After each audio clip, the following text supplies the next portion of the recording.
Hello everyone! Allow me to introduce to you to this amazing machine by Enagic. It's called K8. It's called K8 simply because it has 8 titanium plates double dipped with platinum. But what I will show you today is kung ano yung 5 klaseng tubig na pwedeng gawin ng machine. So simulan natin. Start tayo dun sa pang-inom, drinking. So meron po tayo 3 pH na pang-inom, 8.5.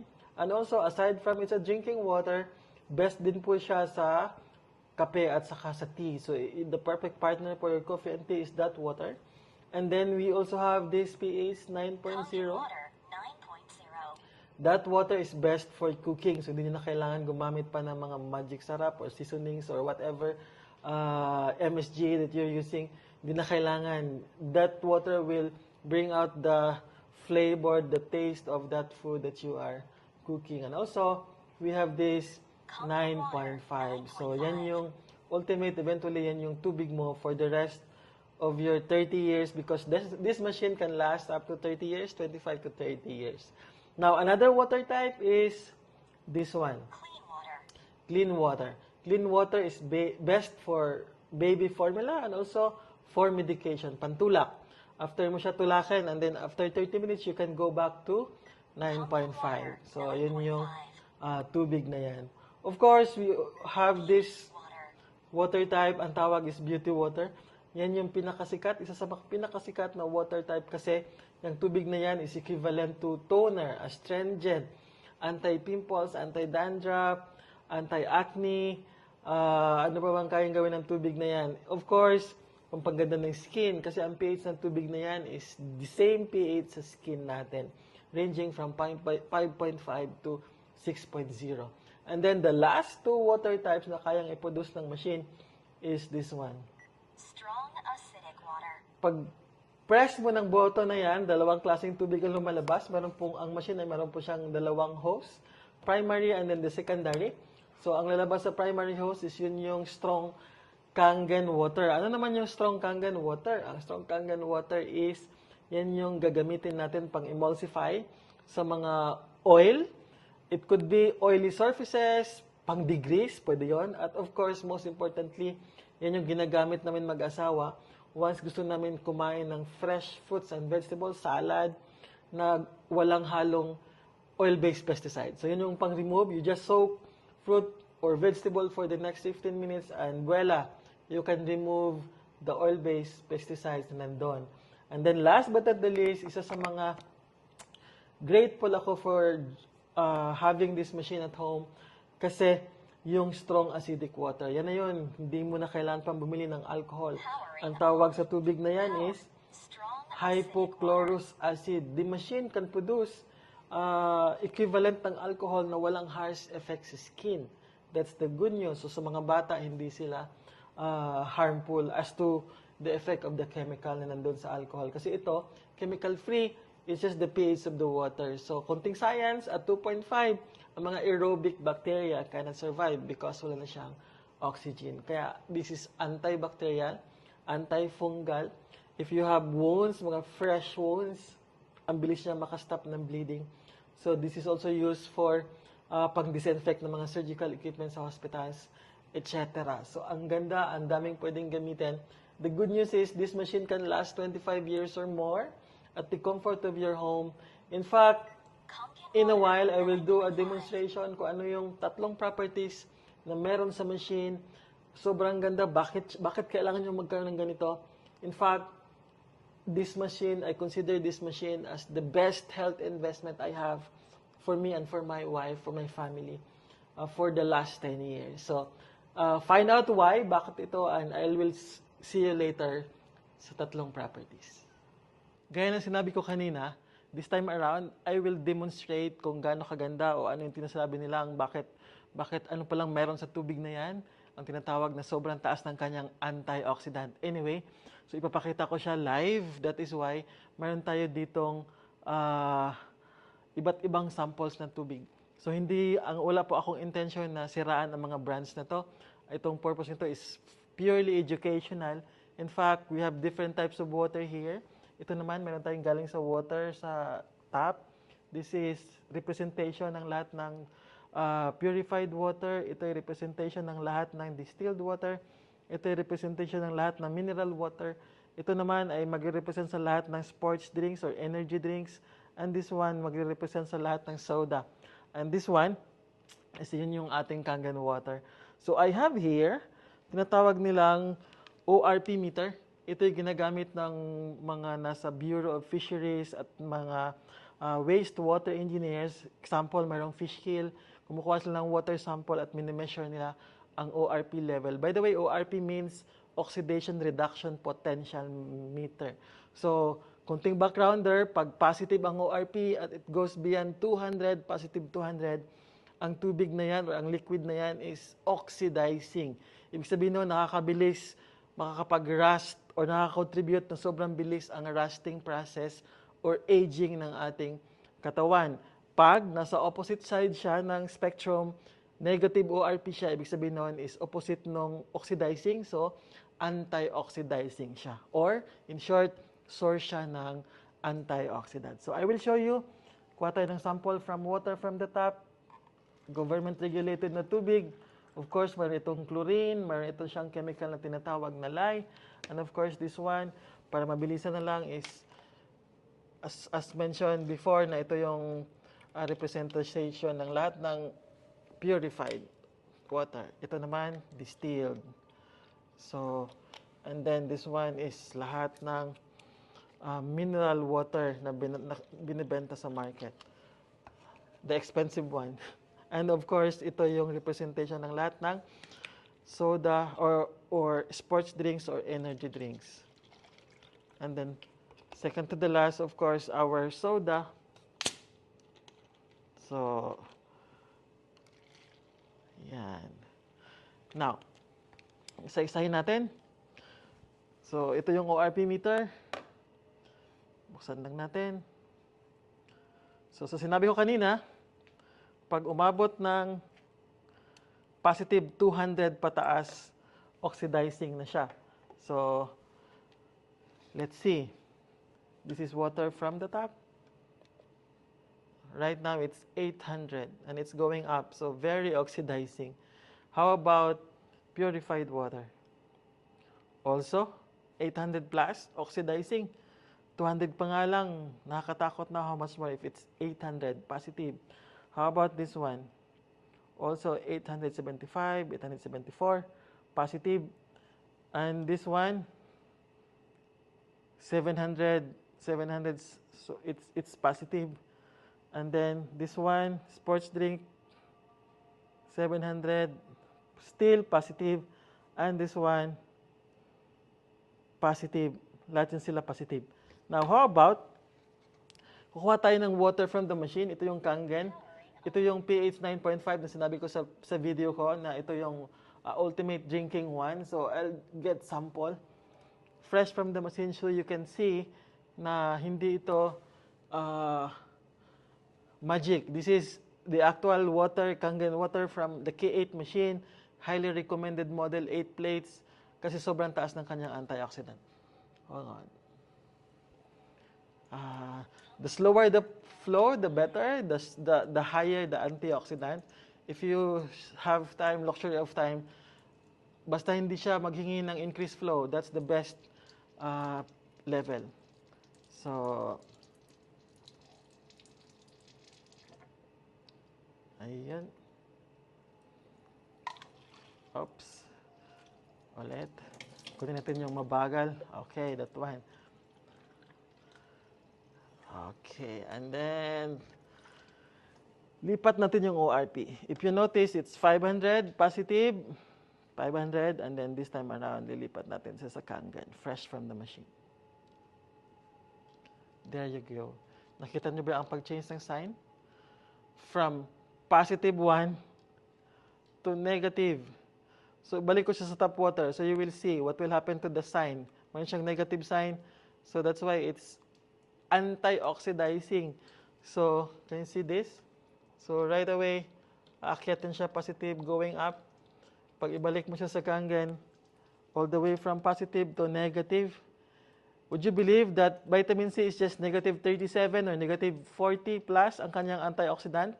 Green tea is around negative 100. Cod liver oil is around negative 200. But this Kangen water is like 16 times, 17 times much potent than vitamin C, 8 times much potent than green tea when it comes to antioxidant, and around 4 times better than cod liver oil when it comes to antioxidant.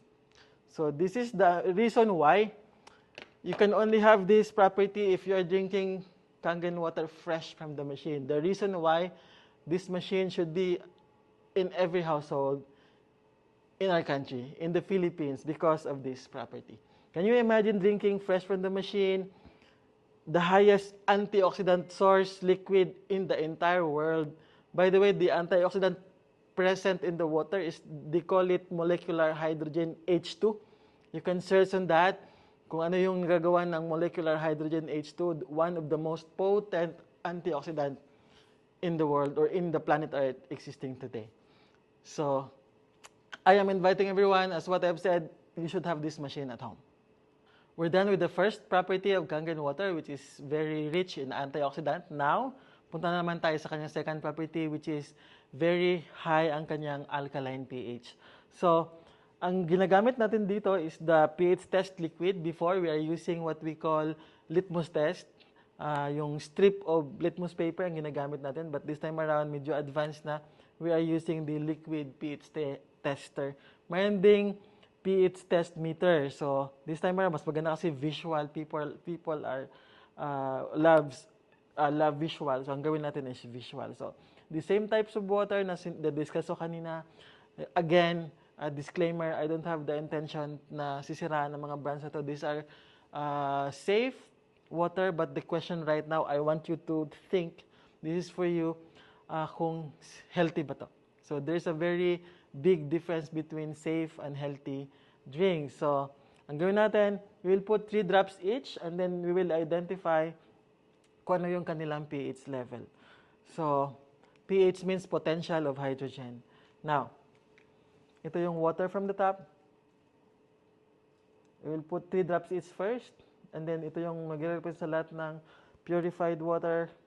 Ito yung magre-represent sa lahat ng distilled water.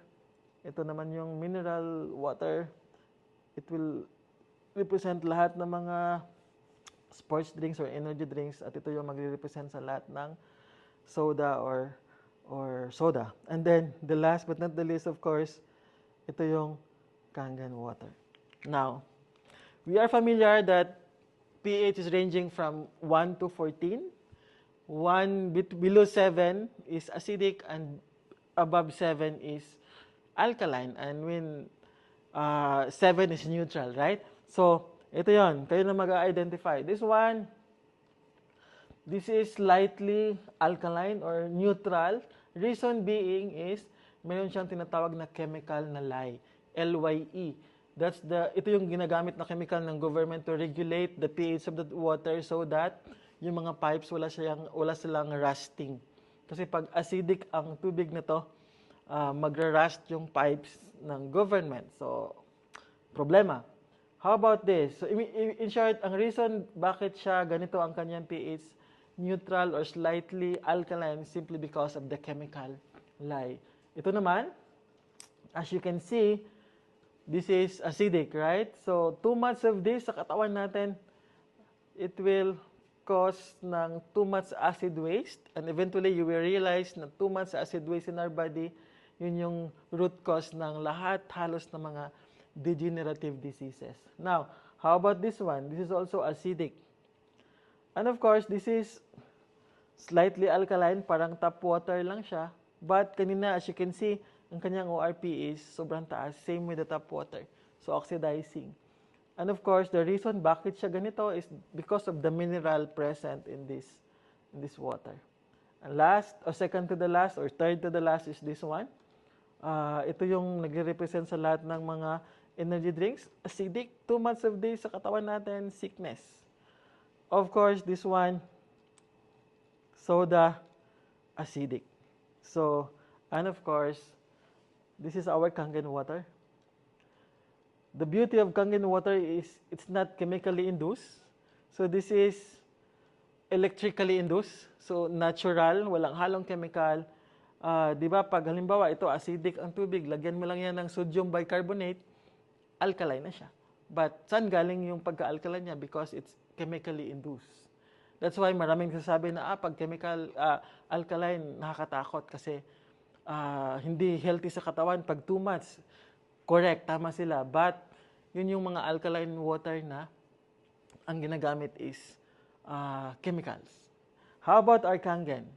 Kangen fresh from the machine, walang chemical na halo. Ang meron siya is, the reason bakit alkaline siya, because sobrang rich niya ng hydrogen. Remember, ang marami sa kanya is molecular hydrogen H2.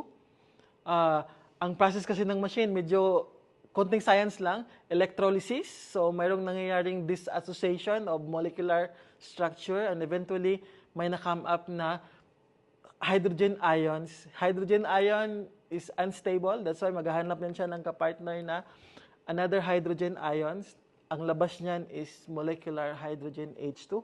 Ito na yon. Potential of hydrogen sobrang taas. Kaya ang tubig is, the right word for this is alkalized.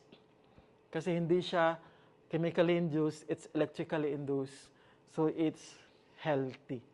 So this is why this machine is amazing. What is the education behind all of this? Remember, our body is more than 70% water. Can you imagine if we can correct this percentage in our body, we are like 70% done with our health. So, imagine if you're loading every day this type of water, sobrang taas ng ORP, and then the reason why this positive ORP, the reason why this is neutral or slightly alkaline, simply because of the chemical, and then you're loading your body with those chemicals. And remember this yellow color here? So, 2 months of this sa katawan natin, sickness, right? This one, of course, is because of the minerals na nandito. But the ORP of this is not healthy because it's 800, 700 up. And of course, this one. So, in Nagic, we have the slogan we call, change your water, change your life. So, I'll show you. If this is your body, 2 months of this is sickness, yan yung state ng katawan mo ngayon, all you need to do is change your water. Drink Kangen. See? So maybe you will see, because the color of the water is already purple. So I have here a clear glass and Kangen water from the machine. Also, this is clear Kangen. So all you need to do, our slogan is change your water, change your life. Amazing. If this is your body, acidic, too much acid waste, just change your water. But this is sports drinks. This is soda. So kahit gaano pa ang ilagay mo dyan, kadami, kahit color, walang mangyayari. Why? For every glass of this, kailangan mo ng 28 glasses of Kangen to neutralize. Now, in fact, mas daling i-neutralize ang mga chemical lang. Like, see that? Yung mga minerals, pwede natin siya ma-neutralize with Kangen. But this one, 28 classes. Now, can you imagine gaano ito ka-acidic? Healthy na katawan mo, but na-tempt ka ulit, sip lang, tikim. This is diluted. Hindi ito 100% soda na, right? Even a sip, cup of this or a sip,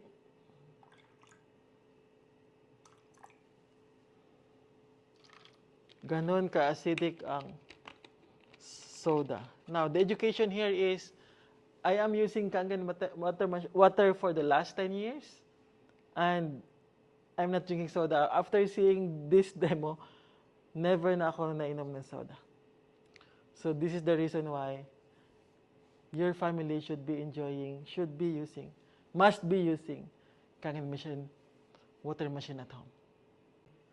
Third property of Kangen water is it's microclustered. Ibig sabihin, maliliit ang kanyang sizes. Imagine if you have a vine of grapes na may malalaking vine or malaking, yun nga, cluster, and then may maliliit. So, i-demonstrate natin itong property na to so you will understand fully kung gaano ito kaganda. At ang property nito is connected to hydrating our body. And remember, to hydrate our body, ang kailangan marating ng water natin, yung 70+% na water sa katawan, is kailangan siyang umabot saan? Up to the cellular level. So I have here, meron akong Lipton na green tea. So kukuha tayo ng isang tea bag. This is just a demonstration. So, and then bubuksan natin. So just to explain para maintindihan natin ano ibig sabihin nito. Itong tea bag, ito ay representation ng ating cell. And then remember, yung ating cell mayroong tinatawag na aquaporin. Aquaporin is the opening ng ating cell na kung saan doon pumapasok ang water or yung liquid, yung hemoglobin na nandun siya. So, ang gagawin natin, itong nasa loob, ito yung kunwari, ito yung ilalabas na toxins or ito yung ipapasok na nutrients. Remember, healthy cells equals healthy body. So, uunahin natin itong representation. Kunwari, ito ang ginagamit mo pang inom, and then gusto mong ilabas yung tea extract or ilalabas yung dumi or ipapasok yung, dapat makapasok siya sa loob at malabas na yung tea extract. So, take a look. So, dapat mayroon siyang green tea. So, but wala tayong nakikitang lumalabas na tea extract. Ibig sabihin, if this is nutrients, di siya nakapasok. If this, sa loob ng tea bag, if that's toxins, hindi siya nakalabas. So, walang nangyaring detoxification. Now, would you believe na pag ang ginamit natin, maybe Kangen water. Take a look at this. Let's use clear one para at least masabi natin na Kangen talaga. Walang color. So, take a look. This is Kangen. Right away, lumabas. Maybe sasabihin natin kasi nabasa na. Kaya lumabas siya dito. Susubukan natin. Let's give benefit of the doubt if ang ginagamit natin sa bahay is distilled water. So wala nangyari. Maybe sabi, ubos na. So, nabasa, lumabas, naubos. So, ulit, Kangen water.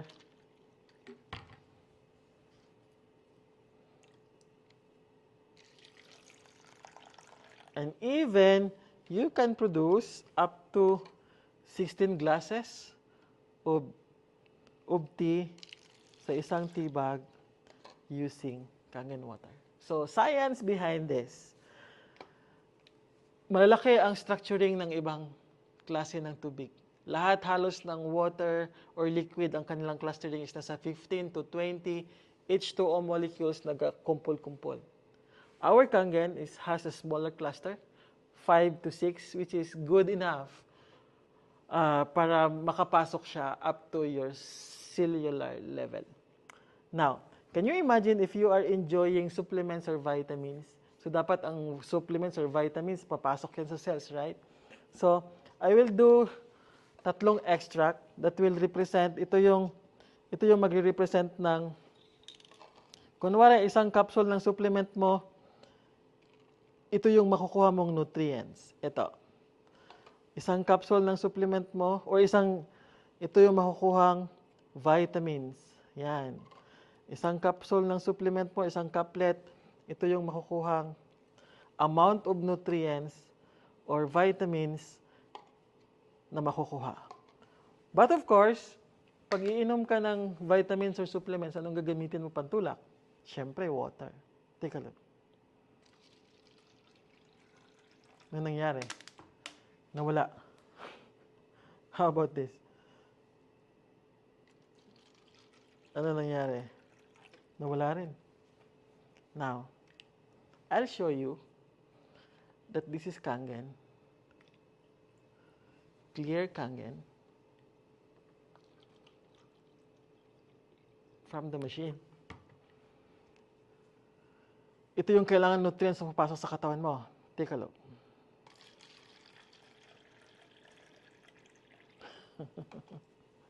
Can you imagine? Remember the 3 properties? Dadalahin ng tubig na to ang nutrients papunta, i-enhance niya Hindi niya i-dilute, i-enhance niya, dalahin niya up to cellular level kasi maliit ang kanyang cluster. At the same time, ang tubig na ginamit mo, pagkangin ang iniinom mo, is sobrang rich ng antioxidant. Free radical scavenger. At the same time, because of the molecular hydrogen present in the water, alkaline siya. Or the right term is alkalized siya. Imagine replacing your current water right now with the water coming from the machine. Remember the 70%? How valuable or how big or how huge do you think 70% of your body, if you will, as to the impact to your health, if you will decide to change your water? The slogan of Enagic is change your water, change your life.